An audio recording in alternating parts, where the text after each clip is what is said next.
पति ब्रह्मचारी।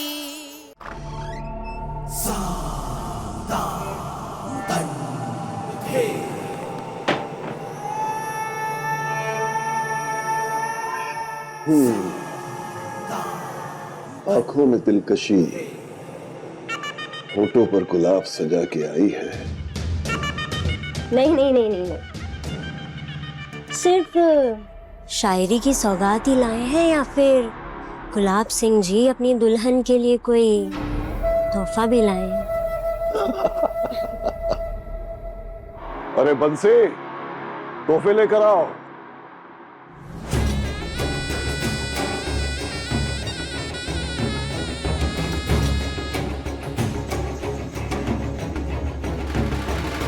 लोग मुंह दिखाई में कंगन, अंगूठी, झुमके या हार देते हैं ना, लेकिन तुम गुलाब सिंह की दुल्हन हो।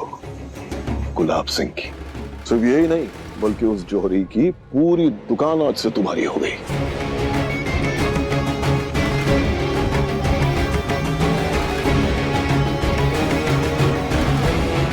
क्या हुआ? ये तोहफे पसंद नहीं आए क्या? मैं जानती हूँ कि आप बहुत अमीर हैं। आप गहनों की एक दुकान तो क्या, आप इंदौर की हर दुकान मेरे लिए खरीद कर ला सकते हैं, लेकिन मुझे ये हीरे जवाहरात नहीं चाहिए। अच्छा, तुम्हें जो चाहिए ना, गुलाब सिंह लाकर तुम्हारे कदमों में डाल देगा। जो बोलोगी वो मिलेगा, क्योंकि अब तुम मिसेस गुलाब हो।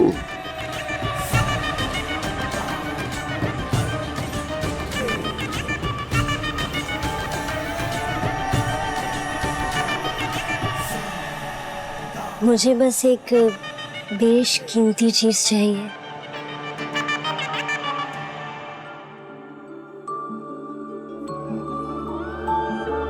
तू ना जरा सा भी मेरी तरह, ना कहीं से मैं तेरी तरह, मिलके भी दोनों हैं अजनबी। कैसी है ये दास्तां, ये दास्तां। ईशा जी, तू कहाँ मैं कहाँ, तू कहाँ मैं कहाँ।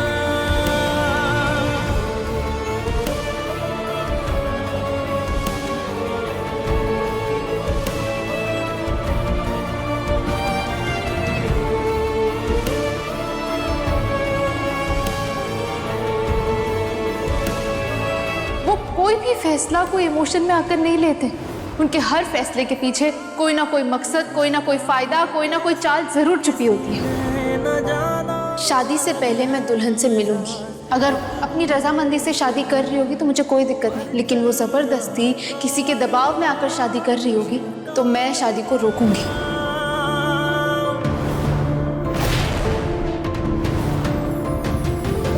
एक है ज़मीन, एक है आसमां, दोनों ही हैं, दोनों से जुदा रहते हैं, दोनों ही साथ साथ, पर लंबी है दूरियां, ये दूरियां। वाह ब्रह्मचारी जी वाह, सच सच बताओ, तुम्हें प्यार हो गया है ना मुझसे?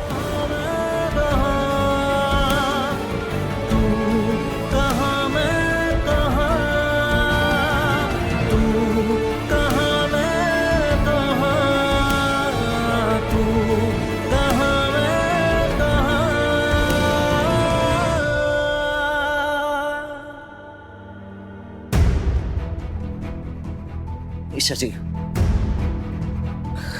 ये आप अचानक से क्यों उठ गए? लेट जाइए, डॉक्टर ने मना किया है आपको। ईशा जी, इतना डर सा गया था मैं। अगर आज आपको कुछ हो जाता तो मैं खुद को माफ नहीं कर पाता कभी।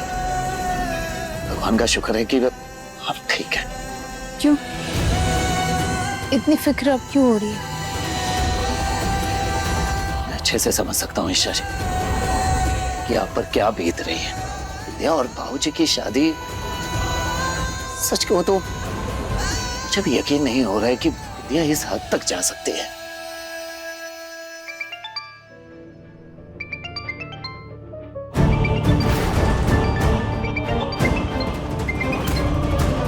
क्या हुआ ईशा जी, किसका फोन है?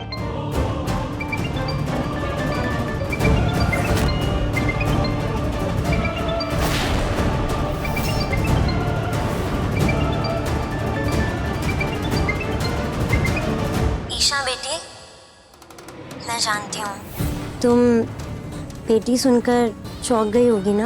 अब तो हमारा माँ और बेटी का रिश्ता है, तुम अभी भी नाराज हो मुझसे। ईशा बेटी, अपनी नई माँ को अपनी बात रखने का और सफाई देने का एक मौका नहीं दोगी? तुम्हारी ये नई माँ चाहती है कि कल तुम और सूरज गुलाब हवेली दावत के लिए आओगी ना बेटी? एक बात अच्छे से सुन ले बिंदिया, तू अपनी जिंदगी और अपने फैसलों की मालिक जरूर होगी, लेकिन खबरदार जो तूने दोबारा यहाँ कॉल किया तो।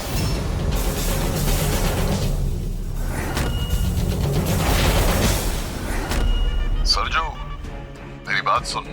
मेरी पत्नी बिंदिया ने कल दोपहर को मेरे सारे बच्चों के लिए एक खास दावत रखी है। वो चाहती है कि मेरा सारा परिवार इकट्ठा हो। एक बात और, ईशा की पग फेरे की रस्म पूरी नहीं हो पाई थी ना, क्योंकि वो रस्म तो माँ निभाती है, तो अब बिंदिया चाहती है कि वो पग फेरे की रस्म निभाए। समझ गया?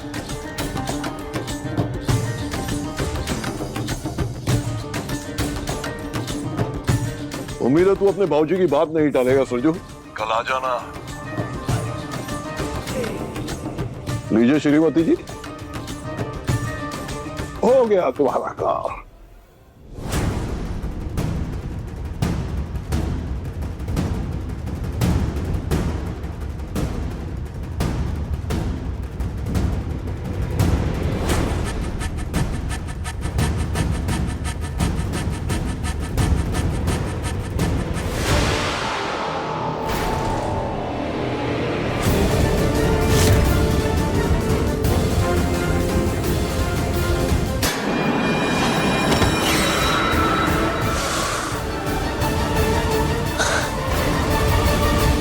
बहुत बड़ी गलती कर दी मैंने, जो मैंने आपकी बात नहीं सुनी। काश आपकी बात सुन ली होती और जांच पड़ताल की होती, तो बाबूजी को बिंदिया के जाल से बचा लेता मैं, फंसने ही नहीं देता उन्हें। हाँ ईशा जी, सही कह रहा हूँ, बाबूजी को फंसाया इस बिंदिया ने। वाह सूरज, वाह, तुम भी दुनिया के बाकी मर्द जैसे ही निकले ना, कि गलती हमेशा औरत की होती है ना? क्या मर्द इतने कमजोर होते हैं कि औरत उन्हें बहकाए और वो उनकी बातों में फंस जाए? हाँ माना बिंदिया ने ये शादी करके कोई अच्छा काम नहीं किया है, पर तुम्हारे बाबूजी भी कोई दूध के धुले नहीं है सूरज, जो तुम उन्हें मासूम और फंसा हुआ समझ रहे हो। ईशा जी, आप फिर से बाबूजी को गलत ही समझ रही हैं। अरे बिंदिया मेरे बचपन की दोस्त है, मैं उसे अच्छे से जानता हूँ, समझता हूँ। अगर एक बार वो अपने पर उतर आए ना, तो ना आगे देखती है ना पीछे। और ये सब जो कुछ भी हुआ है ना, ये सिर्फ और सिर्फ बिंदिया ने ही किया है, उसी ने किया है ये सब कांड। बदला लेना चाहती है वो हमसे, और कुछ नहीं। सूरज, मैं गुलाब सिंह की बेटी हूँ, मैं अच्छे से जानती हूँ उन्हें। वो अपने स्वार्थ, अपने गुरूर, अपनी चाहत में किस हद तक जा सकते हैं। तुम कितनी भी कोशिश कर लो उनकी छवि साफ करने की, लेकिन वो भी उतने ही दोषी है जितनी की बिंदिया, समझे तुम? ईशा जी शांत हो जाइए। कल हम वहाँ चलेंगे और वहाँ जाके समझने की कोशिश करेंगे कि इस शादी के पीछे बिंदिया का क्या मकसद है, ठीक है? तुम अपने बाबूजी की बात को पत्थर की लकीर मानते हो ना, लेकिन मैं वही करूंगी जो मुझे सही लगेगा।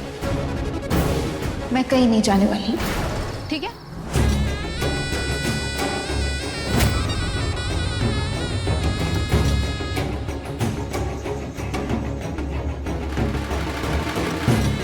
कल तुझे बिंदिया की दावत पे आना ही पड़ेगा सूरज, वो भी ईशा के साथ, ताकि ईशा अपनी आंखों से देखे कल क्या हंगामा होता है। बाबूजी बेचारे फंस गए हैं, उनके सामने बिंदिया का सच लाना पड़ेगा। इसके लिए हम कल गुलाब हवेली जरूर जाएंगे।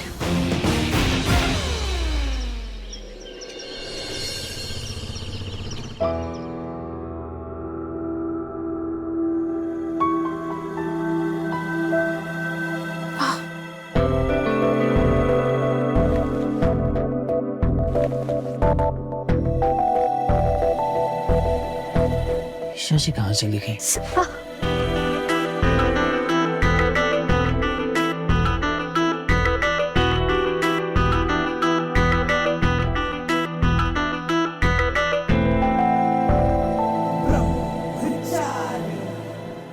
क्या हुआ ईशा जी? वो सूरज मसल पुल हो गया ना, और मैं प्लीज बांधती हूँ, मुझसे बंद नहीं रही है, पर कोई बात नहीं, मैं मैनेज कर लूंगी। नहीं नहीं, आप चिंता मत कीजिए, मैं ये अदिति दी को बुला देता हूँ। अदिति दी, अदिति दी। क्या है? अदिति मंदिर गई है। रिया, मोनिका भाभी। रिया नहा रही है और मोनिका ब्लूटूथ को स्कूल छोड़ने गई है। क्या काम है रिया और अदिति से? नहीं नहीं, कुछ नहीं ताई माँ।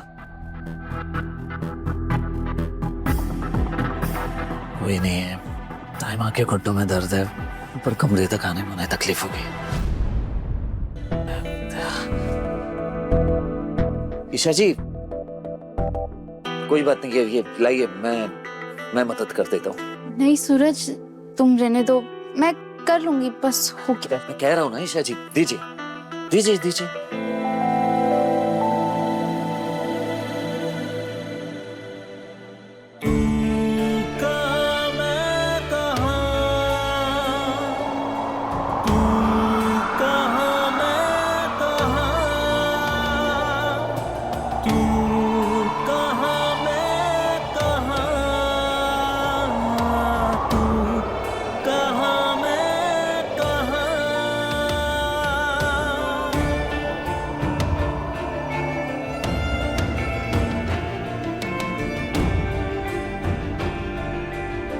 ईशा जी, ये पकड़े।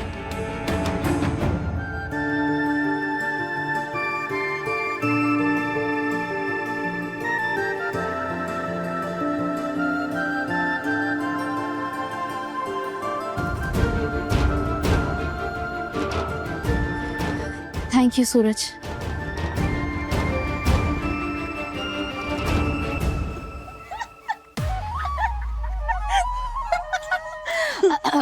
माँ ने बताया तो बुला रहा था, इसीलिए हम आ गए। पर लगता है अब हमारी यहाँ कोई जरूरत नहीं है। अदिति दी, आप भी ना बस मेरे टांग खींचते रहती हैं। अगर आप दोनों आ गए थे तो बोल दिया होता ना, वो ईशा जी को हेल्प चाहिए। हमें कोई शौक नहीं है पति पत्नी के बीच कबाब में हड्डी बनने का, है ना? हाँ। वैसे अदिति दी, मैंने ना पहला ऐसा ब्रह्मचारी देखा है जो इतना प्यार से रोमांस भी करता है और ब्रह्मचर्य भी नहीं तोड़ता। अरे वो ईशा जी को हाथ में दर्द था, मैंने आवाज भी दी थी, कोई आया ही नहीं तो क्या करता, तो मैंने हेल्प कर दिया। और क्या, बेचारा क्या ही कर लेता। हाँ दीदी दी, पता है सूरज भैया तो पहले एकदम भड़के हुए रहते थे, तो एकदम क्यूट वाला गुस्सा करते हैं। शादी के बाद अच्छे अच्छे शेर ना शांत हो जाते हैं। तो अपना सूरज क्या चीज है ना रिया? बात तो सही है। आप दोनों मिलके मेरा मजाक उड़ा रहे हो ना? हाँ? नहीं उड़ाइए उड़ाइए, जितना मजाक उड़ाना है उड़ाइए। वैसे भी ना आप दोनों हमेशा मेरे पीछे ही पड़े रहते हैं। चलिए हटिए, जाने दीजिए। अरे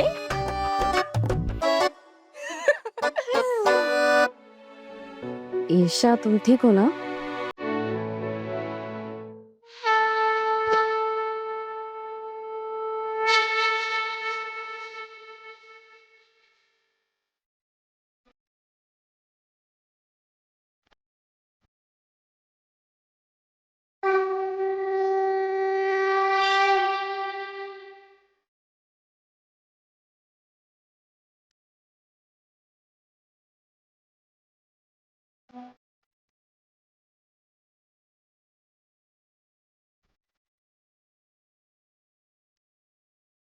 कितनी मधुर आवाज है ना माँ, ऐसा लग रहा है साक्षात सरस्वती फूट रही है कंठ से।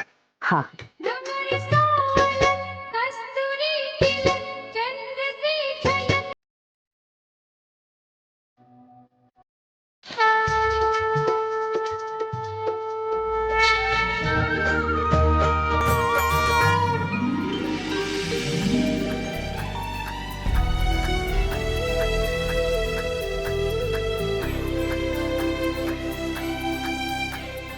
जुग जुग जियो, सदा सुहागन रहो और मेरे बेटे को हमेशा खुशियां दो। अरे बस बस,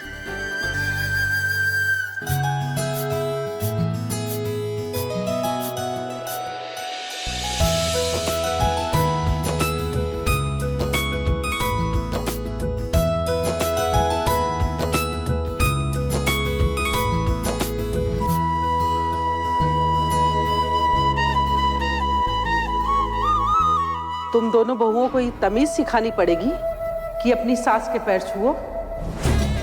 माना कि ये तुम दोनों की हम उम्र है, पर रिश्ते और पदवी में तुम दोनों से बड़ी है। पैर छुओ। अरे नहीं नहीं नहीं, भले ही रिश्ता और ओहदा बड़ा है, लेकिन मैं चाहती हूँ कि हम सखियों की तरह रहें, प्यार से मिलजुल कर अपनेपन के साथ। काव्या बहू, नाश्ते की तैयारी करो।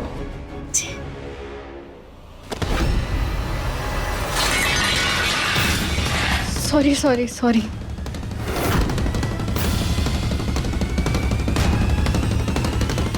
राम राम। हाँ, ये कैसा बड़ा अपशकुन कर दिया। आज तुझे मुझसे कोई नहीं बचा सकता। नहीं नहीं माँ जी, इसमें काव्या की कोई गलती नहीं है। पता नहीं मेरे हाथ की पकड़ी कमजोर हो गई थी और मेरे हाथों से थाल नीचे गिर गई। मैं माफी मांगती हूँ आपसे। आप जो सजा देना चाहे आप मुझे दे दीजिए। बिंदिया बहू, दूसरों की गलती पे पर्दा मत डालो। इन्हें कैसे काबू में रखना है ये मैं अच्छे से जानती हूँ। इन्हें तो मैं ही सुधारूंगी। माँ जी, पहले की बात और थी, लेकिन अब इनको संभालने की जिम्मेदारी इनकी सास यानी मिसेस गुलाब पर छोड़ दीजिए।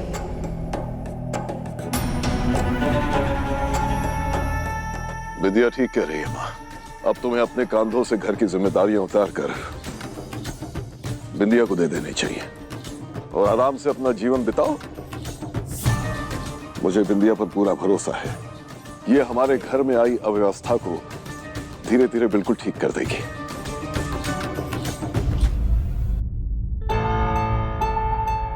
यकीन नहीं हो रहा, बिंदिया ने मेरी गलती खुद पर ले ली। क्यों? सिंदूर में बड़ी ताकत होती है। ईशा का सिंदूर छीनने के लिए जो ब्रह्मास्त्र मैं चलाऊंगी वो होगा मेरा सिंदूर।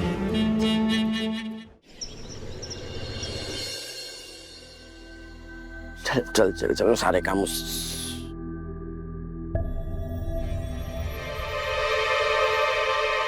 बाबू, अखबार में ऐसी कौन सी उल्टी खबर छपी है कि चाचा जी अखबार को उल्टा करके पढ़ रहे हैं? क्या ही पता बाबू।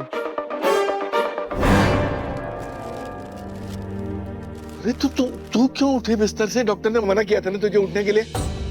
और तेरी तबीयत ठीक है? कोई दिक्कत तो नहीं हो रही? अदिति, हाँ बेटा एक काम कर, वो हल्दी वाला दूध ले आ इसके लिए। पापा जी, मैं बिल्कुल ठीक हूँ, मैं खुद ले आऊंगी। बिल्कुल नहीं ईशा, अभी तुम पूरी तरह से ठीक नहीं हुई हो। तुम एक काम करो, आ जाओ। मैं किचन में जाने की कोई जरूरत नहीं, मैं दूध लेके आती हूँ। पापा जी, आपका अखबार उल्टा पकड़ना साफ बता रहा था कि आप बहुत परेशान हैं। हाँ ईशा, सही कह रही हो तुम। चाचा जी अखबार के पीछे किसी गहरी सोच में डूबे थे। कहीं आप बिंदिया के बारे में तो नहीं सोच रहे? अरे चाचा जी, ये तो अच्छी बात है ना कि वो हमारे सूरज की जिंदगी से हमेशा के लिए चली गई। बेटियों के माथे पे शिकन उभरी हो और वो बहुत दुखी हो तो कौन सा बाप सुकून से रह सकता है बता? तो बिंदिया और गुलाब सिंह जी की शादी ने तेरे और बिंदिया के बीच में माँ बेटी का रिश्ता जोड़ दिया है। और तो और वो काव्या की सास बन गई है। यहाँ तो बिंदिया के बारे में सोच सोच के अंदर ही अंदर घुल रही है। माँ पता नहीं कैसे कैसे काव्या झेल रही होंगी उसको।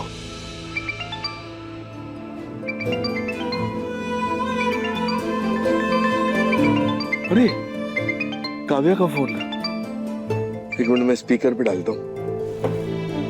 हेलो। हेलो। हाँ काव्या बेटा, कैसी है तू? सब ठीक है ना? बिंदे ने तुझे कोई तकलीफ तो नहीं दी? किसी प्रकार की कोई दिक्कत तो नहीं है? जैसे कोई दिक्कत हो बता देना तू। नहीं पापा, मैं बिल्कुल ठीक हूँ।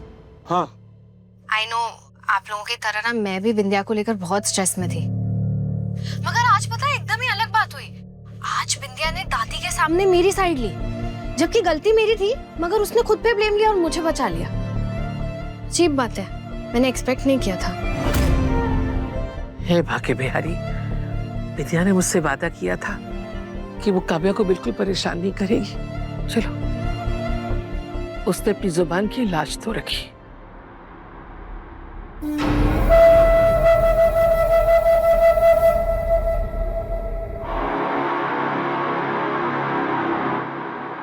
प्रणाम बुआ जी। नए रिश्ते जुड़ने से पुराने रिश्ते थोड़े ना भुला दिए जाते हैं। भले ही मैं गुलाब हवेली की ठकुराइन बन गई हूँ, लेकिन आप मेरी माँ जैसी हैं और वो परिवार मेरा परिवार है। और आप ना काव्या की बिल्कुल फिक्र मत कीजिए। मैं जब तक हूँ तब तक काव्या को किसी भी चीज़ की परेशानी नहीं उठाने दूंगी। विद्या, बुआ जी, मैं ना आपसे फुर्सत में बात करूंगी। अभी ना मैंने अपने बच्चों के लिए दावत रखी है, तो मुझे बहुत सारी तैयारियां करनी है। वैसे गुलाब जी और मैंने ईशा और सूरज को भी दावत पर बुलाया है। बुआ जी, मैं चाहती हूँ कि रिश्ते निभाने में ना मुझसे कोई चूक ना हो और गुलाब जी के परिवार को फिर से एकजुट और हरा भरा कर दूँ।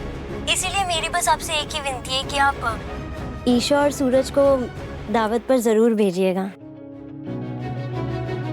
भेजेंगी ना बुआ जी? हाँ, बच्चे आएंगे, वो दोनों जरूर आएंगे। ठीक है बुआ जी, तो मैं आपसे बाद में बात करती हूँ। जी। पति ब्रह्मचारी, शाम 7 बजे दंगल टीवी पर।